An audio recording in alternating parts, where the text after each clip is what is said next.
Ni menu baru kita ni sudah dah. Kalau pian nak tengok cara buat mari tengoklah video ni dia. Lepas tu belum kita tengok cuba komen royak star. Ni menu gapo. Lepas tu jom kita mari tengok cara buat tu lagu mana dah. Cara ya okey. Mula-mula kita cedar telur 3 teh dah. Lepas tu kita buat acicak. Acicak itu akan le sudu setengah. Ni kakak buat sudu apa? Gula ni kita buat sudu ataupun sakar dah. Becin ni suka hati dah. Lepas tu ni sok tom ye. Dah. So. Sudu lah, sudu penuh-penuh dah.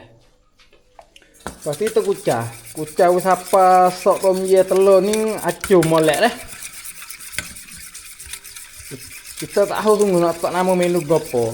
Kalau pio agak tu boleh tak nama menu boleh komen lagi dah. Kalau kira mudah-mudah baik ni Kalau orang nampak video ni cuba komen royak star. Nak tak menu gapo dia. Ni. Acu baik ni boleh dah ni. Ni. Nampak ni. Lepas tu kita mari tengok. Cara masak dia tu lagu mana dah.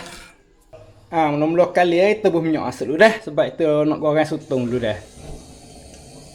Tunggu minyak panas dia. Apabila minyak panas kita buh bawang putih, sotong, cili api dah.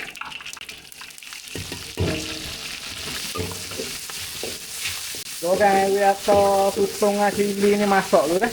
Goreng dengan bawang dah. Dia masak dulu. Boleh dah ni. Lepas tu kita tanggup naik. Sejak minyak dulu dah. Minyak lebih ni kita buat tubik dah. Lepas buat minyak tubik moleknya kita basuh koli dulu cuci dah. Belum kita nak buat. Kita kering koli dulu belum nak buat minyak. Cara kau buat belum kita buat minyak masuk sikit. Minyak kodar yang banyak sangat. Sikit dah. Tunggu minyak panas dulu. Ni sok kita buat hak ni dah. Agak minyak panas dah kita buh masuk.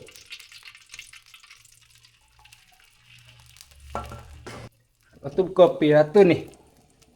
Lah kita goreng sat ni buh masuk. Tu kopi degah. Kita. Salah. Kopi degah kita lah.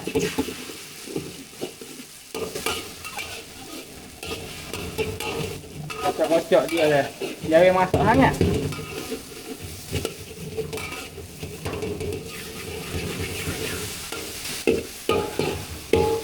Ni boleh lah. Taruh ni ya. Lepas tu kita ambil nasi kita buh sak ni. Totok sini. Sebab payah nak buat tu dah. Lepas tu kita curah tah gotu, tah apa tah nasi ni dah.